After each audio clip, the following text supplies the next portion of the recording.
धातु एवं अधातु, chapter number 3 NCERT. धातु क्या होती है? धातु जो है सामान्यतः कठोर होती है। प्रत्येक धातु की कठोरता अलग अलग होती है। जैसे जिंक है, एल्युमिनियम है, आयरन है, सबकी कठोरता अलग अलग होगी। सोडियम भी धातु है, पोटेशियम भी धातु है, सबकी कठोरता अलग अलग होगी, लेकिन सभी धातुएं कठोर होती हैं। धातु शुद्ध रूप से चमकदार होती है। धातु कैसी होती है? चमकदार। एल्युमिनियम, आयरन, ये सब कैसी हैं? चमकदार होंगी। धातु के कुछ भौतिक गुण होते हैं। सबसे पहले धातु, देखिए चमक। धातु की सतह कैसी होती है? चमकदार होती है। धातु की सतह चमकदार। एल्युमिनियम, सोना, चांदी, जो भी हो, सब कैसी होती हैं? चमकदार होती हैं। और धातु के पतले तार के रूप में खींचने की क्षमता को तन्यता कहा जाता है। जैसे खींच के किसी वायर को, किसी धातु को वायर के रूप में, तार के रूप में बनाना, वो उस प्रॉपर्टी को तन्यता कहते हैं। मतलब धातु को खींच के तार बनाना तन्यता कहलाता है। सोना सबसे अधिक तन्य धातु है। धातु क्या होती है? ऊष्मा के सुचालक होते हैं। मतलब ऊष्मा एक स्थान से दूसरे स्थान पे प्रवाहित होती है धातु के अंदर। जैसे यहाँ पे एक धातु का तार लिया गया है स्टैंड में, और इसको स्टैंड में कस दिया गया है, और दूसरे एंड पे क्या लगाया गया है? मोम, वैक्स। और यहाँ से इसको बर्नर द्वारा गर्म कर रहे हैं, तो ये यहाँ का पोर्शन हीट हो रहा है, तो ये ऊष्मा दूसरे तरफ जाती है, ये जिससे मोम पिघलती है। धीरे धीरे ये धातु की तार यहाँ पे भी गर्म होती है, तो ये मोम पिघलने लगती है। तो इससे ये पता लगता है कि धातु जो है सुचालक होते हैं, ऊष्मा के सुचालक होते हैं। लेड तथा मरकरी ऊष्मा के कुचालक हैं। इसमें लेड और मरकरी में ऊष्मा प्रवाहित नहीं होती है, ये कुचालक। धातु विद्युत की चालक होती है। धातु में विद्युत प्रवाहित होती है। उसके बाद आता है ध्वनिक। धातु की सतह से टकराने पर, धातु अगर कठोर सतह से टकराएगी तो ध्वनि उत्पन्न होगी। इस गुण को क्या कहेंगे? ध्वनिक। इसमें धातुओं में किसी कठोर सतह से टकराएंगी तो वो ध्वनि उत्पन्न करती हैं। और धातु के ऑक्साइड क्या होते हैं? धात्विक ऑक्साइड क्षारीय प्रवृत्ति के होते हैं। मतलब अगर किसी धातु का ऑक्साइड है तो उसका नेचर कैसा होगा? वो क्षारीय होगा। जैसे मैग्नीशियम ऑक्साइड, एल्युमिनियम ऑक्साइड, ये कैसे होंगे? क्षारीय होंगे। उसके बाद आता है अधातु। अधातु उसी धातु का उल्टा। अधातु, जैसे अधातु की सतह चमकदार नहीं होती। कार्बन, जैसे कोयला है अपना, वो चमकदार नहीं होगा। लेकिन ये एक एक्सेप्शन है, आयोडीन की सतह चमकदार होती है। आयोडीन की सतह चमकदार होती है। कठोरता की बात करते हैं तो अधातु कठोर नहीं है। कोयला क्या है? कठोर नहीं है। लेकिन हीरा सबसे कठोर है। ये एक्सेप्शन होते हैं कुछ इसमें। हीरा सबसे कठोर है। रूप अवस्था क्या होती है अधातु की? कमरे के ताप पर यह कमरे के ताप पर क्या होते हैं? ठोस या गैसीय अवस्था में होते हैं। केवल ब्रोमीन को छोड़कर। ब्रोमीन किस अवस्था में होती है? द्रव अवस्था में होती है। तो कमरे के ताप पर क्या होते हैं? ठोस या गैसीय अवस्था में होते हैं अधातु। तन्यता, इसमें तन्यता क्या होती है? अधातुओं को पतली तार के रूप में नहीं बनाया जा सकता। इसमें तन्यता का गुण नहीं पाया जाता। विद्युत एवं ऊष्मा के चालक, इसमें चेक करते हैं। ये विद्युत व ऊष्मा के ये कुचालक होते हैं, यानी कि इसमें विद्युत और ऊष्मा इसमें प्रवाहित नहीं होती, इसमें प्रवाह नहीं होती। लेकिन यहाँ पे क्या है? ग्रेफाइट विद्युत का सुचालक है। इसमें ग्रेफाइट में विद्युत का चालन होता है, तो ये सुचालक है। घनत्व की बात करते हैं। घनत्व सामान्यतः घनत्व और गलनांक कम होता है। घनत्व और गलनांक कम होता है। और ध्वनिक की बात करते हैं। अधातु कठोर सतह से टकराने पर ध्वनि उत्पन्न नहीं करते। ऑक्साइड, अधातु के ऑक्साइड कैसे होते हैं? अधातु के ऑक्साइड अम्लीय प्रवृत्ति के होते हैं।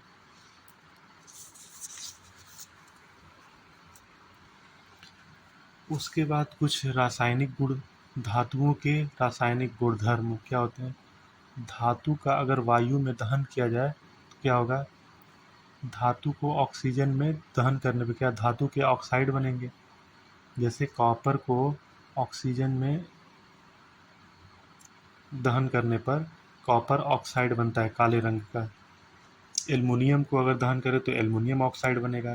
किसी धातु को दहन करने पे उसका ऑक्साइड बनता है। उसके बाद आता है उभयधर्मी ऑक्साइड। उभयधर्मी ऑक्साइड क्या होता है, ऐसे धातु के ऑक्साइड जो अम्ल तथा क्षार दोनों की तरह व्यवहार करते हैं उभयधर्मी ऑक्साइड कहलाते हैं। ऐसे धातु जो ऑक्साइड ऐसे धातु के ऑक्साइड जो अम्ल तथा क्षार दोनों की तरह दोनों नेचर वो दिखाते हैं उभयधर्मी ऑक्साइड कहलाते हैं। जिंक का ऑक्साइड और एल्युमिनियम का ऑक्साइड ये दोनों किस नेचर के हैं, उभयधर्मी ऑक्साइड। ये इसमें अम्लीय और क्षारीय प्रवृत्ति दोनों पाई जाएगी। जल में घुलनशीलता, अधिकांश धातु ऑक्साइड जल में अघुलनशील हैं, लेकिन सोडियम एवं पोटेशियम के ऑक्साइड जल में घुलकर क्षार प्रदान करते हैं। धातु के ऑक्साइड जल में अघुलनशील होते हैं, लेकिन पोटेशियम और सोडियम के ऑक्साइड जल में घुलकर क्या क्षार प्रदान करते हैं। जैसे धातु सोडियम का ऑक्साइड है और ये पोटेशियम का ऑक्साइड है, दोनों जल में घुलकर ये सोडियम हाइड्रोक्साइड बना रहा है, ये पोटेशियम हाइड्रोक्साइड बना रहा है, तो ये दोनों घुलनशील हैं।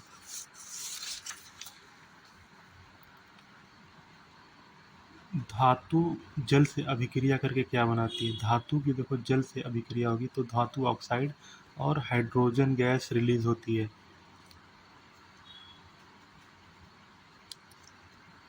और धातु ऑक्साइड प्लस जल, जो भी धातु जल में घुलनशील होगी फिर वो क्या बना देंगे, धातु हाइड्रोक्साइड। और जो घुलनशील नहीं होंगे वो धातु का ऑक्साइड और हाइड्रोजन गैस रिलीज होगी। पोटेशियम एवं सोडियम जल के साथ तेजी से अभिक्रिया करती है। सोडियम तथा पोटेशियम की अभिक्रिया तेज एवं ऊष्माक्षेपी होती है। ऊष्माक्षेपी अभिक्रिया जिसमें ऊष्मा निकलती हो, ये बहुत फास्ट रिएक्शन होती है। पोटेशियम और सोडियम का जल में डालते हैं तो पोटेशियम का हाइड्रोक्साइड और सोडियम का हाइड्रोक्साइड बन रहा है, साथ में हाइड्रोजन गैस रिलीज हो रही है और ऊष्मा भी निकलती है। ये रिएक्शन बहुत फास्ट होती है। उसके बाद उसके बाद ये कैल्शियम है। कैल्शियम का H2O के साथ रिएक्शन हो रहा है तो ये कैल्शियम हाइड्रोक्साइड बन रहा है और ये हाइड्रोजन गैस रिलीज हो रही है, लेकिन ये क्या है, ये रिएक्शन स्लो होती है इन कंपैरिजन टू पोटेशियम और सोडियम के।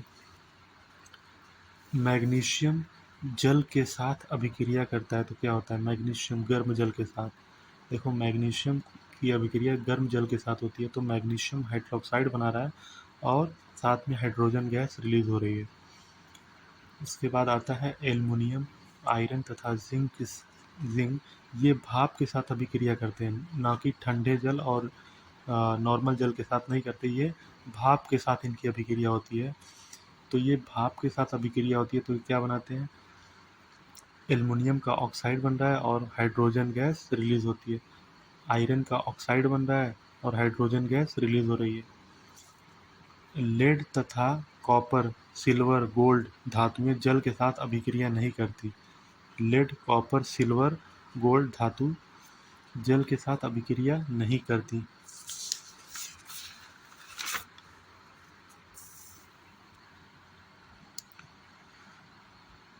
धातुओं की अम्लों के साथ अभिक्रिया। धातु अगर अम्ल के साथ अभिक्रिया कर रहे हैं तो क्या बन रहा है, देखिए उसके लवण बनेगा और हाइड्रोजन गैस रिलीज हो रही है। देखिए जैसे मैग्नीशियम हाइड्रोक्लोरिक अम्ल, तनु हाइड्रोक्लोरिक अम्ल के साथ अभिक्रिया कर रही है तो ये मैग्नीशियम का क्लोराइड बन रहा है और साथ में हाइड्रोजन गैस रिलीज हो जाएगी। एल्युमिनियम का अगर रिएक्शन हो रहा है HCl के साथ हाइड्रोक्लोरिक अम्ल के साथ तो ये एल्युमिनियम क्लोराइड बन रहा है और हाइड्रोजन गैस रिलीज हो रही है। जिंक क्लोराइड बन रहा है और हाइड्रोजन गैस रिलीज हो रही है। तो जब भी धातु का तनु अम्ल के साथ अभिक्रिया होगी तो क्या बनेगा, लवण बनेगा और हाइड्रोजन गैस रिलीज होती है।